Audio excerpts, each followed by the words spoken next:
നമസ്കാരം, പ്രവാസി മലയാളിയിലേക്ക് എല്ലാ മാന്യപ്രേക്ഷകർക്കും സ്വാഗതം. ബന്ധം ഊട്ടിയുറപ്പിക്കാനായി ഖത്തറും സൗദിയും ഒരുങ്ങിക്കഴിഞ്ഞു. അൽ-ഉല കരാറിന്റെ തുടർ നടപടികൾക്കായി ആദ്യ യോഗം റിയാദിൽ ആരംഭിച്ചു. ഉപരോധം നീക്കിയതിനു ശേഷമുള്ള തുടർ കാര്യങ്ങളുമായി ബന്ധപ്പെട്ട ഖത്തറി സൗദി കമ്മിറ്റിയുടെ ആദ്യ യോഗം റിയാദിൽ തുടക്കമായി. സൗദി വിദേശകാര്യ മന്ത്രാലയമാണ് സുപ്രധാന യോഗം ബുധനാഴ്ച മുതൽ തുടങ്ങിയത്. 3.5 വർഷത്തെ ഖത്തർ ഉപരോധം സൗദിയിൽ നടന്ന GCC ഉച്ചകോടിയിൽ അൽ-ഉല കരാറിൽ ഒപ്പുവെച്ചതോടെയാണ് അവസാനിച്ചത്. ഇതിനുശേഷം സൗദിയും ഖത്തറും തമ്മിലുള്ള ബന്ധം പൂർവ്വസ്ഥിതിയിലേക്ക് വന്നുകൊണ്ടിരിക്കുകയാണ്. നേരത്തെ തന്നെ വ്യോമാതിർത്തി, കടൽ ഗതാഗതം എന്നിവ തുടങ്ങിയിരുന്നു. സൗദിയിൽ നടക്കുന്ന യോഗത്തിൽ ഖത്തർ വിദേശകാര്യ മന്ത്രാലയത്തിലെ മേഖലാതല പ്രത്യേക വിഭാഗം പ്രതിനിധിയായിട്ടുള്ള അംബാസഡർ അലി ബിൻ ഫഹദ് അൽ ഹജ്രിയാണ് ഖത്തർ സംഘത്തെ നയിക്കുന്നത്. സൗദി വിദേശകാര്യ മന്ത്രാലയത്തിന്റെ രാഷ്ട്രീയ സാമ്പത്തിക വിഭാഗം under secretary Eid al തഖാഫിയാണ് Saudi സംഘത്തെ നയിക്കുക. ഖത്തറിനെതിരായ ഉപരോധം അവസാനിപ്പിച്ച അൽ-ഉല കരാറിലെ വിവിധ കാര്യങ്ങൾ നടപ്പാക്കുന്നതുമായി ബന്ധപ്പെട്ട 2 രാഷ്ട്രങ്ങളിലെയും നേതാക്കളുടെ ആഗ്രഹത്തിന്റെ ഫലമായാണ് സംയുക്ത കമ്മിറ്റിയുടെ പ്രവർത്തനം നടക്കുന്നത്. ഉപരോധം അവസാനിച്ചതിനു ശേഷം ഖത്തറും സൗദിയുമായുള്ള കര അതിർത്തി വഴിയുള്ള ചരക്കു നീക്കം കഴിഞ്ഞ ഫെബ്രുവരി 14 മുതൽ ആരംഭിച്ചിരുന്നു. ഉംറ തീർത്ഥാടനം എളുപ്പമാക്കി സൗദിയുടെ പുതിയ തീരുമാനം. ഉംറ തീർത്ഥാടനത്തിനെത്തുന്നവർക്ക് കോവിഡ് വാക്സിനേഷൻ നിർബന്ധമില്ല എന്ന സൗദി അധികൃതരുടെ പുതിയ തീരുമാനം ഖത്തറിൽ നിന്നുള്ള തീർത്ഥാടകർക്കും ഏറെ സൗകര്യപ്രദമാകും. ഈ വർഷം റംദാൻ മാസത്തിൽ ഉംറ നടത്താൻ ആഗ്രഹിക്കുന്ന തീർത്ഥാടകർ കോവിഡ് വാക്സിൻ എടുക്കണമെന്ന് നിർബന്ധമില്ലെന്നാണ് സൗദി ഹജ്ജ് ഉംറ മന്ത്രാലയം അറിയിച്ചിരിക്കുന്നത്. എന്നാൽ റംദാൻ ആരംഭിക്കുന്നതിന് മുമ്പ് ഹജ്ജ് ഉംറയുമായി ബന്ധപ്പെട്ട സേവനങ്ങൾ നൽകുന്ന മേഖലകളിലെ മുഴുവൻ ജീവനക്കാരും വാക്സിൻ കുത്തിവയ്പ് എടുത്തിരിക്കണം. വിസ, വിമാന ടിക്കറ്റ്, 3-4 ദിവസത്തെ താമസം, മറ്റ് സർവീസുകൾ അടക്കമുള്ള ഉംറ തീർത്ഥാടനം എളുപ്പമാക്കി സൗദിയുടെ പുതിയ തീരുമാനം വന്നു. കോവിഡ് വാക്സിനേഷൻ നിർബന്ധമില്ല എന്ന സൗദി അധികൃതരുടെ പുതിയ തീരുമാനം ഖത്തറിൽ നിന്നുള്ള തീർത്ഥാടകർക്കും ഏറെ സൗകര്യപ്രദമാകും.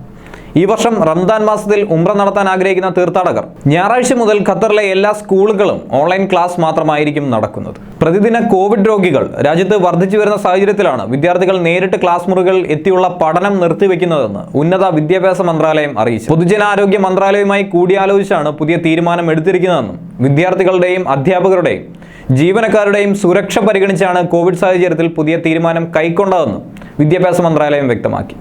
ഞായറാഴ്ച മുതൽ സ്കൂളുകളിൽ ഓൺലൈൻ പഠനം മാത്രമാണെങ്കിലും അധ്യാപകർ സ്കൂളുകളിൽ ഹാജരായിരിക്കണം. ഫൈനൽ പരീക്ഷ നേരത്തെ നിശ്ചയിച്ചതുപോലെ തന്നെ വിദ്യാർത്ഥികൾ നേരിട്ടെത്തി തന്നെയാണ് നടക്കുക. പരീക്ഷയുമായി ബന്ധപ്പെട്ട മറ്റ് സുരക്ഷാ നടപടികൾ തയ്യാറെടുപ്പിലും പിന്നീട് അറിയിക്കും. ഒമാനിൽ മുഴുവൻ കായിക പ്രവർത്തനങ്ങളും നിർത്തിവെക്കാൻ സുപ്രീം കമ്മിറ്റി തീരുമാനിച്ചു. തീരുമാനം പ്രാബല്യത്തിൽ വന്നുകഴിഞ്ഞതായി ഗവൺമെന്റ് കമ്മ്യൂണിക്കേഷൻ സെന്റർ അറിയിച്ചു. വിവിധ ഗവർണറേറ്റുകളിൽ നടക്കുന്ന സർക്കാർ സ്വകാര്യ കായിക പരിപാടികൾ ഇതിൽ ഉൾപ്പെടും. കൃത്രിമ ടർഫിലോ ജിമ്മുകളിലോ കായിക പ്രവർത്തനങ്ങൾ അനുവദിക്കില്ലെന്നും അധികൃതർ വ്യക്തമാക്കിയിട്ടുണ്ട്. നിയന്ത്രണങ്ങൾ ഇനിയൊരു അറിയിപ്പ് ഉണ്ടാകുന്നതുവരെ തുടരുമെന്നും സുപ്രീം കമ്മിറ്റി അറിയിച്ചു. കോവിഡ് വ്യാപനം നിയന്ത്രിക്കുന്നതിന്റെ ഭാഗമായിട്ടാണ് പുതിയ തീരുമാനം എടുത്തിരിക്കുന്നത്. 12ാം ക്ലാസ് ഒഴികെയുള്ള എല്ലാ ക്ലാസുകളിലും ഇനിയൊരു അറിയിപ്പ് ഉണ്ടാകുന്നതുവരെ നേരിട്ട് കുട്ടികൾ എത്തുന്നത് നിർത്തിവെക്കാനും സുപ്രീം കമ്മിറ്റി തീരുമാനമായി. കുവൈത്തിൽ നിലനിൽക്കുന്ന കർഫ്യൂ ഏപ്രിൽ 22 വരെ തുടരുവാൻ തീരുമാനിച്ചു. അതേസമയം ഏപ്രിൽ 8 മുതൽ സമയത്തിൽ മാറ്റമുണ്ട്. രാത്രി 7 മുതൽ പുലർച്ചെ 5 വരെ ആയിരിക്കും പുതിയ സമയം. നേരത്തെ ഏപ്രിൽ 8 വരെ ആയിരുന്നു രാജ്യത്ത് കർഫ്യൂ പ്രഖ്യാപിച്ചിരുന്നത്. കോവിഡ് വ്യാപനത്തിന്റെ സങ്കീർണത കണക്കിലെടുത്ത് കർഫ്യൂ തുടരാൻ അധികൃതർ തീരുമാനിക്കുകയായിരുന്നു. എന്നാൽ കർഫ്യൂ നിലനിൽക്കുമെങ്കിലും റംദാനിൽ റെസ്റ്റോറൻറ്റുകൾക്ക് രാത്രി 7 മുതൽ പുലർച്ചെ 3 വരെ ഡെലിവറി സർവീസിന് പ്രത്യേക അനുമതി നൽകും. ഏപ്രിൽ 8 മുതൽ റെസിഡൻഷ്യൽ ഏരിയകളിൽ രാത്രി 10 വരെ നടക്കാൻ അനുമതിയും ഉണ്ടാകും. സൈക്കിൾ ഉൾപ്പെടെയുള്ള വാഹനങ്ങൾ കർഫ്യൂ സമയത്ത് ഉപയോഗിക്കുവാൻ പാടുള്ളതല്ല. അതേസമയം കർഫ്യൂ നിലനിൽക്കുമെങ്കിലും റംദാനിൽ റെസ്റ്റോറൻറ്റുകൾക്ക് രാത്രി 7 മുതൽ പുലർച്ചെ 3 വരെ ഡെലിവറി സർവീസിന് പ്രത്യേക അനുമതി നൽകും. വിശുദ്ധ മക്കയിലെ മസ്ജിദുൽ ഹറമിൽ വെച്ച് ജനങ്ങൾക്കിടയിൽ ഭീതി നീങ്ങിയ ഒരാളെ ഹറം ഷെരീഫ് സുരക്ഷാ വിഭാഗം അറസ്റ്റ് ചെയ്യുകയായിരുന്നു.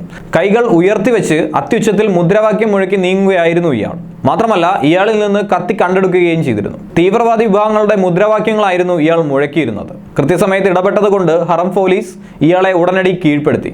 മക്കാസ് പ്രവിശ്യ സുരക്ഷാ വകുപ്പ് വ്യാഴാഴ്ചയാണ് ഈ വിവരം വെളിപ്പെടുത്തിയത്.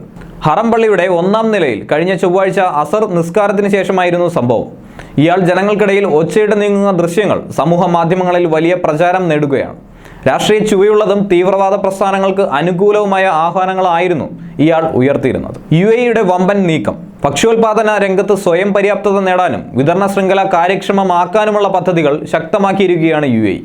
കോവിഡ് സാഹചര്യത്തിൽ നിരവധി പദ്ധതികൾക്ക് രൂപം നൽകിയിരിക്കുന്നു. എന്നാൽ ഇവ കൂടുതൽ വേഗത്തിൽ നടപ്പിലാക്കാൻ എമിറേറ്റ്സ് ഫുഡ് സെക്യൂരിറ്റി കൗൺസിൽ തീരുമാനിച്ചു. ആധുനിക സാങ്കേതിക വിദ്യകൾ ഉപയോഗപ്പെടുത്തി കൃഷി വളരെ വിപുലമാക്കും. സൂയിസ് കനാലിലെ പ്രതിസന്ധിയും ഭക്ഷ്യലഭ്യതയെ ഒരു പരിധിവരെ ബാധിച്ചിരുന്നു. ഭക്ഷ്യസുരക്ഷാ സമിതിയുടെ ലക്ഷ്യങ്ങൾ കൈവരിക്കാൻ കർമ്മ പരിപാടികൾക്ക് ഉടൻ തുടക്കമാകുമെന്നും UAE ഭക്ഷ്യ ജലസുരക്ഷാ സഹമന്ത്രി മറിയം അൽ മഹൈരി വ്യക്തമാക്കി. ഭക്ഷ്യോൽപാദന സംസ്കരണ രംഗത്തും ആശ്രിതത്വം പൂർണ്ണമായും ഇനി മുതൽ ഒഴിവാക്കും.